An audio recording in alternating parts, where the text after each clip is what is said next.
speaker.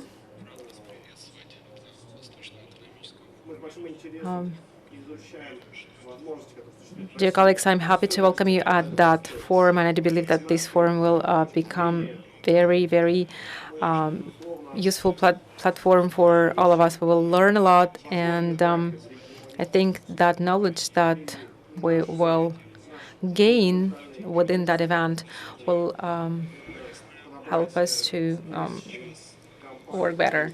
As for the timber processing complex, I think that this is one of the priority industries among 5 others that ministry is trying to develop better and better. So these industries have a chance to really help the forest region to become one of the fast developing industry regions. Ministry of the development of forest region actually has 2 main goals at the moment. One of them is to identify and to involve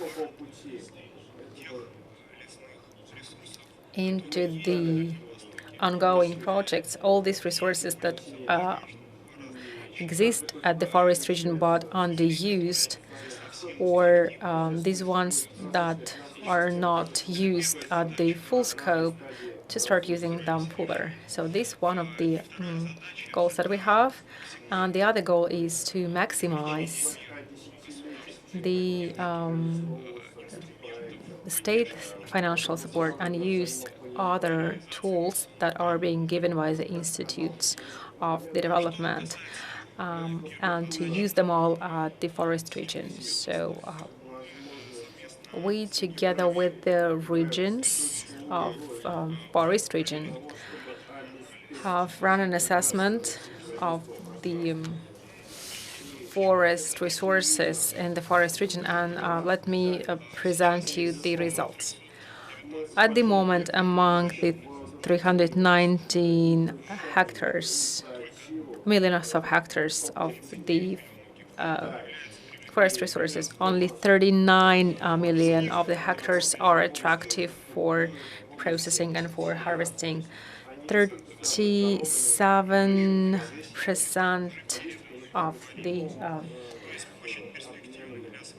forests are being leased to the tenants, which is actually about 38 million of hectares, and 6.2 millions of cubic meters are applicable for harvesting. Mainly, these forests are in Sakhalin-Amur region and in Sakha-Yakutia, in Khabarovsk region as well. So this is the potential that we can actually introduce into the turnover of quite soon, and this is an offer to the investors as the resource background for their ongoing projects. I would like to also mention that Yakutia region has a very big potential with the volume of 20 million of hectares, with the annual volume of wood processing up to 10 million of cubic meters. That, in perspective, as we believe, will be introduced or into the turnover. Unfortunately, these are the capacity of forest that has no access, road access, and so has no been licensed for the harvesting. In order to be able to harvest that forest resources, we have to consider an option to again dedicate that forest territory as the part of the priority development projects, and again we can involve them into the economy and into the timber processing complex in general. So there's, at the moment, about 60% of the leased forest plots being part of the harvesting process, or wood harvesting process, and we can increase the volume of the wood harvesting up to 2.8 million of cubic meters. So when the environment for investors is more optimal, then we can increase the wood harvesting significantly. I would like to remind you that at the moment, 15 million of cubic meters of wood is being harvested on the forest region alone.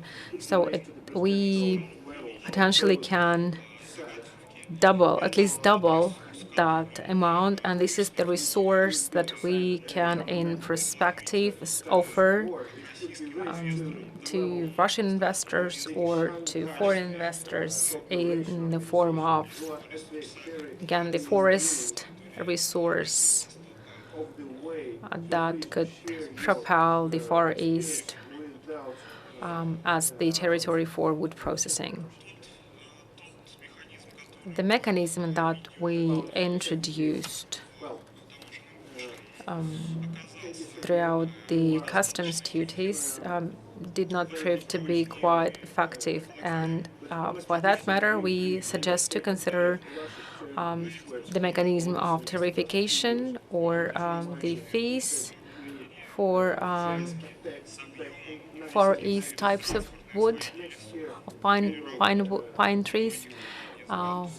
We suggest to introduce new ways of harvesting and wood processing, high-tech wood processing. We think redistribute the existing quotas and to add new types of trees into that quota list. So we would suggest to enlarge the number of quotas and probably to connect them to the amount of investment. We suggest to introduce that approach, quota, or with an exchange for investment amount. We pretty much apply the same principle on other biological resources in Far East.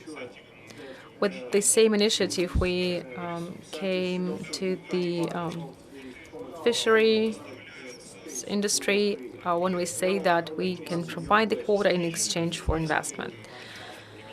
We would like to apply the similar approach in the timber processing complex because through the increase of the export of round timber, we can start finance the other investment projects on the deep processing of wood in forest.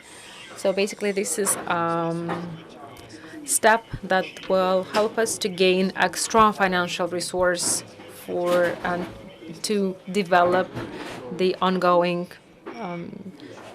processing complexes and to start the new ones. So this is about the first part of our focus when we try to introduce into the turnover new forest land lots and to increase the usage and the effectiveness of the usage of the forest resources. As for the other part of our focus, or second part of our focus, we are trying to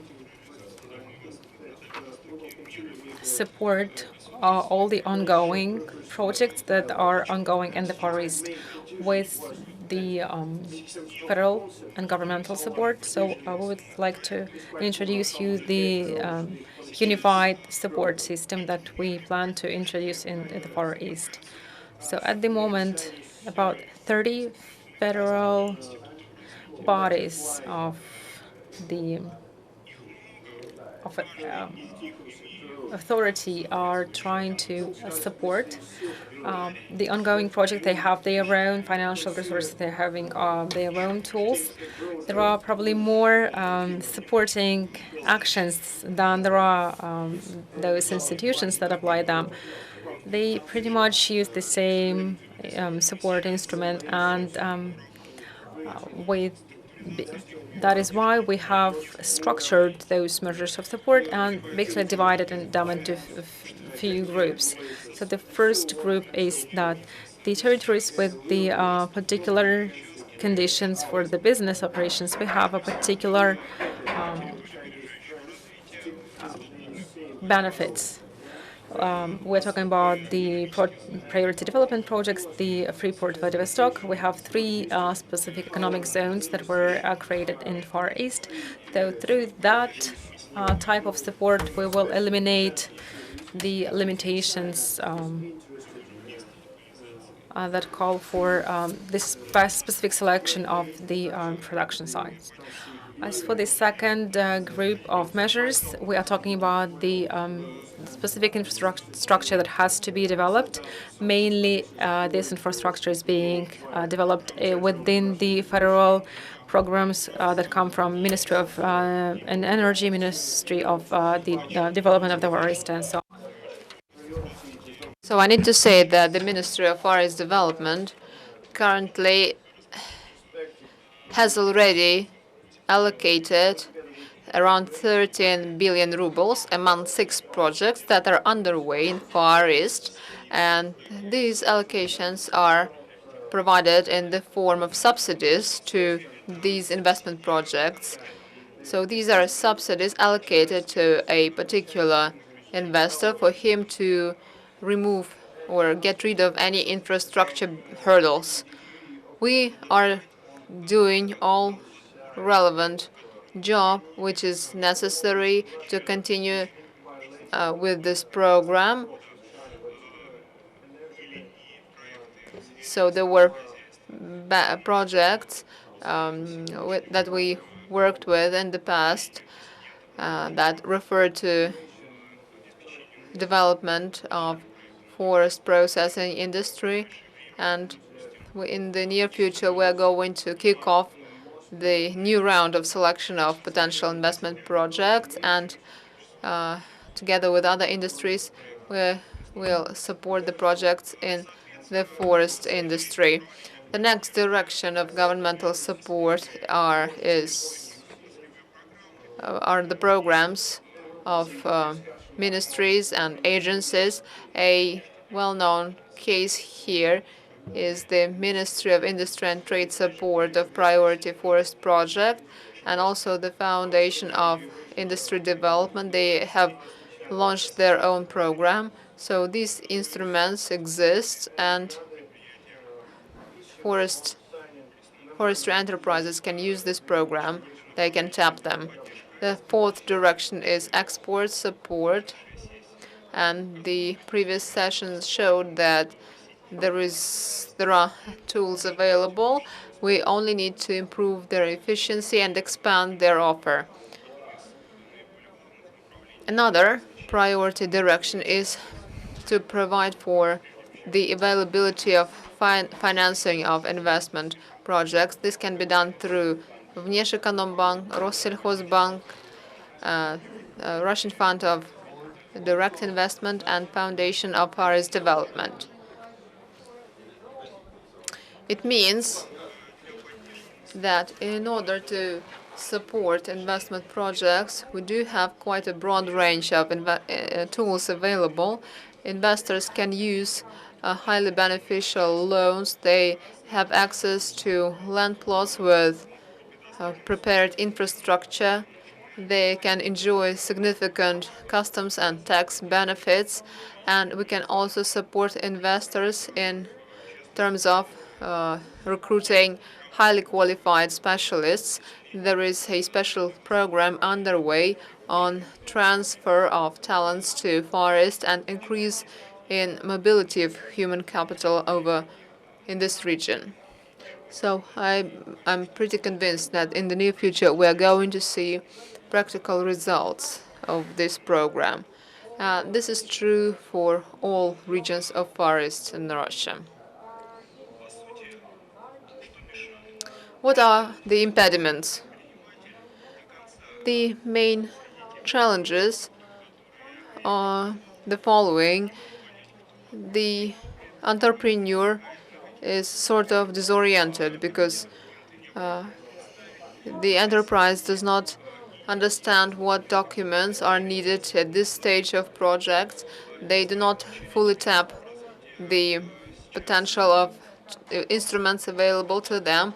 Therefore, we are ready to act as a one-window organization because we already did have such experience with priority development areas projects, and we provide a comprehensive support to some specific projects via a one-window approach. And I would like to call you to join us in this cooperative effort and create the comprehensive set of supportive measures.